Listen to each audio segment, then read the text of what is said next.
Mgeukie jirani yako, mwambie sikiliza. Mateso tunayopitia, usikimbilie kwa mchungaji, kwa sababu kama usikilize sauti ya Mungu, laana ikikupata, mchungaji atakapokemea, hasira ya Mungu inamrudia mchungaji. Anasema usiposikia sauti ya Bwana Mungu wako, unatembea na laana. Anasema utalaaniwa mjini. Yaani wewe utakuwepo hapa Dar es Salaam,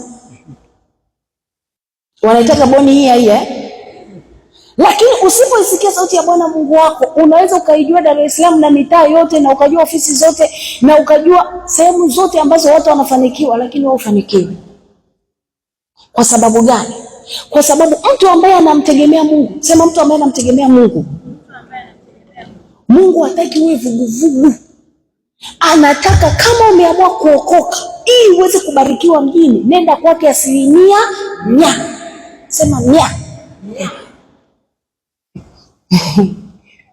Na Mungu anataka hivi, kama umeamua kwenda kwa shetani, basi nenda kwa shetani 100%. Mwambie jirani yako, mwambie kama umeamua kuja hapa kutendewa na Mungu ili ubarikiwe katika biashara, katika kazi, katika mifugo, katika kilimo, msikilize Mungu 100%.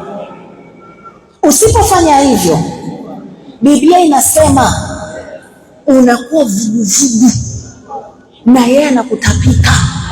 Unajua chakula ambacho ni kinatapikwa ni kinakuaje?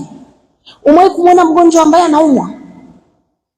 Unakuta anasema ninaamna kitu fulani, si ndio hivyo?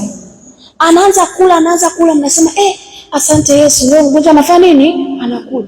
Ghafla, sema ghafla, kile chakula kinafanya nini? Kinamchefua, anakitapika.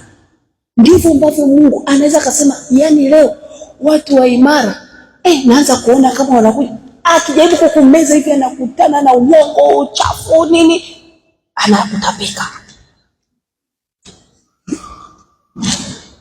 Sasa ili roho ya upotevu uweze kuishinda, uweze kurudisha vitu vyako katika hizi siku 7, basi amua ndugu yangu. Mwambie jirani yako, basi amua. Yaani kuna watu sasa hivi, hata hapa sasa hivi amekuja, yaani amepoteana. Kimapato amepoteana, kiafya amepoteana, kazi haelewi, biashara haelewi, yaani amepoteana. Kwa sababu sio yeye, ni neno limesema nitakupoteza. Hata ili kanisa ili kujaa, unaweza kusikia watu wanasema labda mchungaji tukeshe sana. Kama kanisa hata kujaa kwa kanisa, Mungu anaangalia sana nidhamu ya watu waliokuwa ndani. Wanasababisha watu waongezeke au watu wapungue. Kwa sababu Mungu amesema ninaongeza uzao wako. Mimi ni mchungaji kiongozi. Amen. Uzao wangu ni mkoa niliopewa. Kwa hiyo wale waliokuwa ndani watasababisha mimi, yani watu wazidi kuongezeka. Kuanzia mimi mwenyewe na wale naoongoza, ndio watasababisha kanisa kuongezeka au kufanya nini? Kupungua. Kwa chochote unachokifanya, pale unaposikia sauti ya Mungu, ndipo ambapo Mungu anakufanya uongezeke. Ukifungua Mithali 3, soma mstari kuanzia 13, inasemaje? Mtu ambaye anafanya biashara akiwa na hekima na ufahamu, biashara yake kina grace, inakuwa ni biashara ambayo ni bora kuliko fedha. Rudia tena kusoma 1, 2, 3, some wote. Mtu ambaye anamtumainia Mungu, biashara yake, neno linasema mtu ambaye ana hekima, yani ana hekima ya kiungu na anapokea ufahamu wa kiungu. Kama hivi sasa hivi nikifundisha, anaanza kuashika ile maagizo.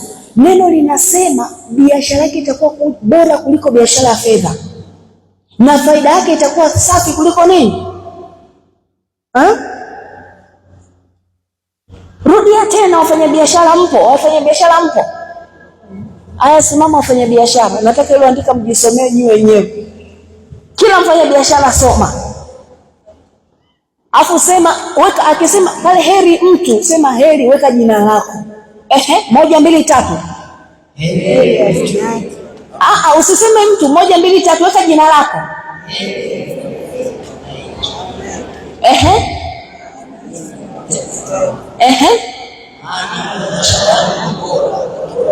Ukiwa unaisoma usimweke mtu, jiweke wewe. Karibu ni ukae. Kwa neno linasema unaheri wewe ambao utakayeshikamana na nani? Na Mungu. Kila mtu akikuona atakuona wewe ni heri. Ndio maana wale wa upande wa pili wanajua hilo, wanashikamana na baba yao wa giza, wanatajirishwa. Ameshikana na baba yake wa giza, amemwambia hivi, Ijumaa labda usifanye jambo fulani, hafanyi. Akiambiwa Ijumaa toa msaada, anatoa. Akiambiwa saa 7 funga au saa 6 nenda, anaenda. Mtu ukija kumwambia wewe unaambiwa mkesha, unakataa. Unaangalia biashara. Yule akiambiwa toa, alo. Sasa neno linasema hivi, utakapomsikia Bwana Mungu wako utabarikiwa mjini. Maana upande lile gari uende shambani utabarikiwa. Hata kama ukifagia nyayo, watachukua nyayo za watu wengine za kwako, wataweza kuzikamata. Sasa ndio maana nikasema hivi, yale yaliyopotea yamkini mlipanda huko, nyayo zenu zilifagiliwa, ndio wiki ya kurudisha. Ni hivi wapendwa, unapoambiwa simamia sheria ya Bwana, hii dunia tunaoishi ina vimbwanga vingi. Sasa hiyo tumekutolea kwenye basi, ndio ukija ndani yako bado kwenye barabara, bado kwenye bajaji, bado kwenye bodaboda, bado kwenye mwendo kasi.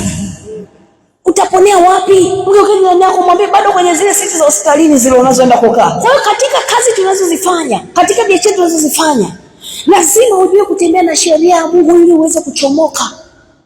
Hasa nyakati hizi ambapo uovu umetawala. Na Biblia inasema hivi, kweni macho nyakati hizi, kwa sababu yule uovu amejua ana muda nini? Mchache.